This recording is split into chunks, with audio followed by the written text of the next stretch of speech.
Last time, I explained how Majima ended up going from Yakuza soldier to Cabaret manager, and from that to would-be hitman and straight into bodyguard. With a resume like that, he's going to be doing a lot of fighting, so I'll be taking an aside to explore what we can pick up about Majima through general gameplay, both in combat and in some of the various side stories outside the main plot. Majima learns 3 combat styles throughout the game, with a secret 4th style upon completing the optional Cabaret Club storyline. They work in a similar vein to the fighting style seen in character action games like Devil May Cry, where you swap between different modes that change your character's abilities and attacks to be more suited to a specific situation. The overarching theme of them all is that unlike Kiryu, Majima is not a truck wearing human skin. And his smaller stature means he needs to utilize alternative fighting techniques to get the edge against opponents larger or stronger than him. The first of these is the Thug style, a general use moveset which revolves around underhanded street fighting techniques that can injure or stun opponents to neutralize them swiftly. Some of these moves include quick pokes to the eyes, nasty kicks to the shin, and grabs that force enemies into walls and knock them out with repeated blows to the head. Eventually, Majima can develop his senses and street smarts to be able to notice whether enemies are carrying concealed weapons, and even steal those weapons from enemies and use them to his advantage instead. By late game, half-blind enemies are stumbling around, struggling to keep up with Majima as he turns their advantages against them, and systematically takes them down with precision improvisational violence. And all this is done with only the first style he learns. While roaming Sotenbori, you'll eventually encounter some Chinese immigrants fending off local thugs, using common items with a surprising level of martial prowess. Apart from acquiring an ally who can help him procure or craft various helpful equipment items, Majima also develops his Slugger fighting style. He produces a bat he presumably carries around somehow, and goes to town bonking attackers on the head. He's rather creative with it, outside the boundaries of traditional swings and jokey baseball references.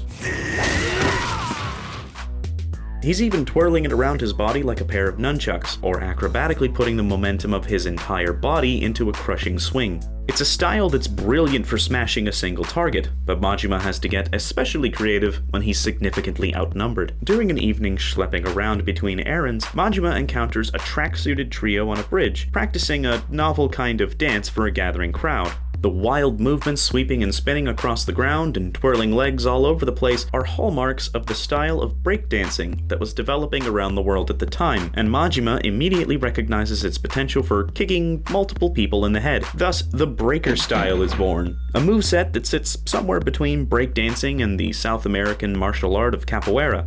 It's built around hitting as many baddies with as many attacks as possible, and it's an invaluable tool for... I'm reading too fast. And it's an invaluable tool for whittling down a large group until they can be isolated and taken down.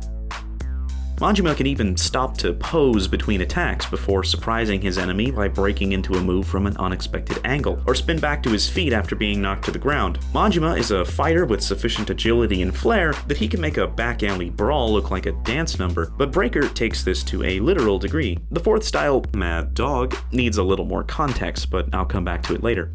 There are many good examples of the interesting, or just really, really funny side stories Majima encounters that show or reinforce his character.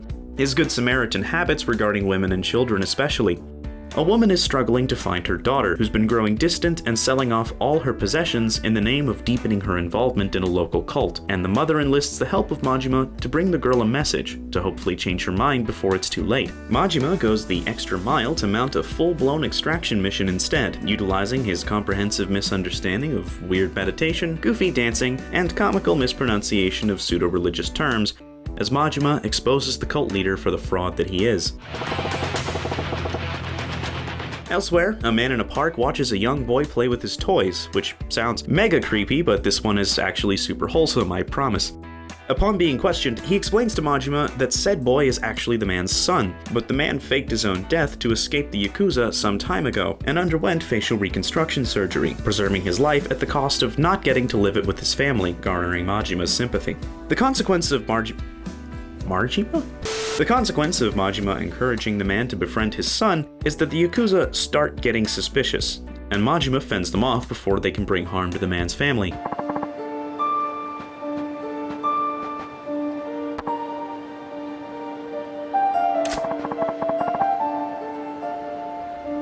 Elsewhere, Majima rescues a man from being jumped in an alleyway, who turns out to be a government representative in charge of tax policy, under attack from incensed taxpayers thanks to his role in the recent implementation of an overzealous tax. Majima has an opportunity to both learn about Japanese tax policy in the late 80s, as well as offer some tax suggestions of his own to the rep that might have some long-term consequences.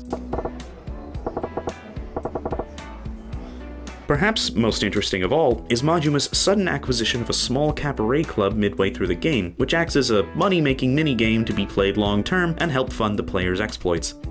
Majima enlists the service of many local ladies as hostesses for the newly rebranded Club Sunshine, either as a reward for helping them in other side stories or providing them with desired accessories, as in guessing at what they want and running down the street to beat funds out of some thugs and round the corner to pick up some earrings or something. In the minigame, you manage several tables and try to accommodate the personal tastes of incoming customers. When a hostess requests assistance with a hand signal like an ice refill or a hot towel, the player needs to select the corresponding service to help keep business running smoothly and the money coming in. Majima also pep talks the girls between shifts to further their strengths or work on their shortcomings. This is pretty fun, a game unto itself in its layers, and it does a great job of letting players directly experience Majima's knack for the entertainment industry. Through writing and crafting memorable side activities, Yakuza 0 shines in its ability to convey almost every facet of Majima's character through direct gameplay means, and helps get players excited to see these things for themselves. Returning to the story in a cold, dark, and possibly moldy cabaret furniture shed, we witness a planting of the seeds for an unlikely love story. Naturally, Majima hasn't gone through with murder for hire, and in a show of his honesty, almost immediately admits this to Makoto after installing her in the safe house. He struggles to establish a connection with his new ward as they shift between trying to figure out why anyone, let alone higher-ups in a Yakuza clan, would want to blind Mazus dead. Makoto insists that she doesn't know, but that Massive Man, or Lee Wenhai as Makoto knows him, might be able to tell Majima what's going on. Figuring he survived his encounter with the Omi-goons, Majima follows the trail of Chinese back-alley doctors that might have treated Lee's injuries. Sure enough, it turns out Lee doesn't seem to have much of a bullet allergy when Majima finds him recovering in a shady mahjong parlor. His explanations clear up some confusion, explaining that Makoto's state of blindness is a significant but curable effect of trauma, something she's been dealing with since she escaped the clutches of human traffickers prior to the events of the story. The man who sold her, and the last person she remembers seeing, had a conspicuous bat tattoo. Lee knows all this thanks to his former career as a hitman, and he was responsible for killing a number of Makoto's captors, setting her and the other kidnapped girls free. Lee found himself moved by the sight of Makoto, rendered helpless and alone by her terrifying experience, so he turned over a new leaf by taking her under his wing. I think Lee's act of kindness earns him a brief aside to explain his tattoo, a depiction of the red-faced Chinese folk hero Guan Yu. There's a lot of legends about Guan Yu, but I think the most pertinent one involves a magistrate who kidnapped a girl and forced her into service as a concubine. After all, the more things change, the more they stay the same. The magistrate hoped to offer her to Guan Yu in exchange for his service and loyalty as a warrior, but his expectations were thoroughly subverted when Guan Yu instead murderized him to set the girl free. Guan Yu fled into the mountains to escape the pursuit of the local military, and once he was safe, he stopped to wash himself in a stream. To his surprise, his reflection showed that the color of his face had turned a deep red, an indication of his righteous anger. Guan Yu also has a couple partners in ink, blue and red dragons, as helpful shorthand for Lee's considerable strength and resilience. Lee's motivations and values align well with Majima's, and it's not hard to see why they shake off their initial misunderstanding to join forces. He's another character that demonstrates the unshakable conviction Majima wants to foster in other people, as much as his current experiences develop his own resolve. After he's done brushing off bullet wounds, Lee visits the safe house. It's a nice jacket Lee has too. I wonder if we'll be seeing it again someday. It's not a very happy reunion for long, though. He drugs Makoto in order to keep her from hearing his discussion of a plan with Majima. Lee, お前何を? こっから先はこの子に聞かせる話とちゃうんでな。 It's the kind of plan you expect from an ex-assassin. Pragmatic and ruthless. Kill a morally expendable look-alike to Makoto, and turn in the remains to the Yakuza, getting everyone off the hook. He's even brought a spare Mazus outfit to help dress up the body and really look the part. Lee explains why he's willing to go so far to preserve Makoto's life in the first place, her resemblance to his late daughter. Majima, わしはもう自分より先に娘行かせるわけにいかんねや。 Majima refuses, and after a fight, Majima cans the bag outside. They won't be going through with the plan.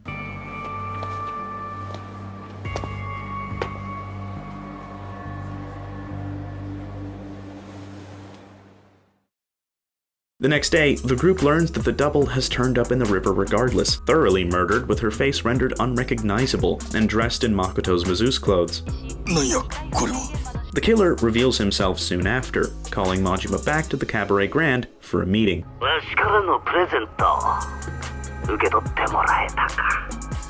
Homare Nishitani makes the most of what screen time he has by buying out the Grand for the evening himself, and being very gross with the hostesses. わしのも触ってえな。え？ちょっと立ってるやん。当たり前やん。 Nishitani's personality falls in the middle of the spectrum between hedonist and thrill seeker. He's not bothered by cutting his evening with the grand girl short when he's far too excited by the prospect of dueling the infamous club manager. せやけどどないしよう。真島君の流儀も大事や。けどわしもはよ、あんたとやり合わな。もう収まりつかんで。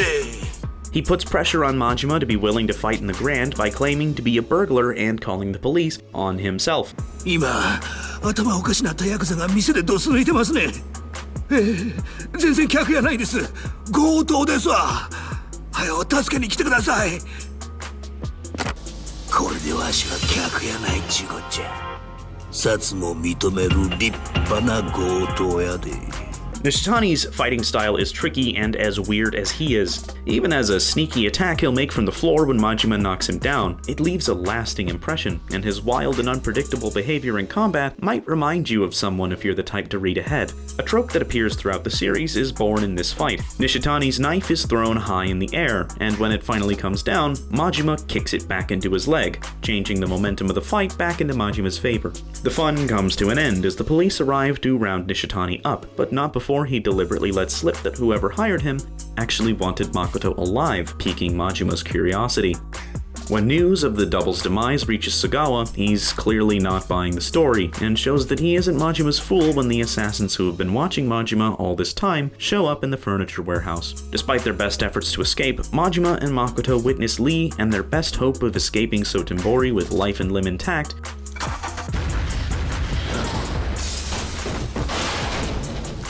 go up in flames when their escape van detonates. Even massive men fall to car bombs. Rest in peace. Intervention by an unknown third party spares Majima and Makoto an execution at Sagawa's hands.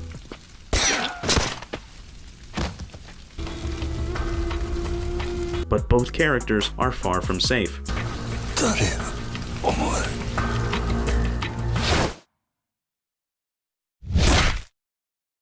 Tune in next part.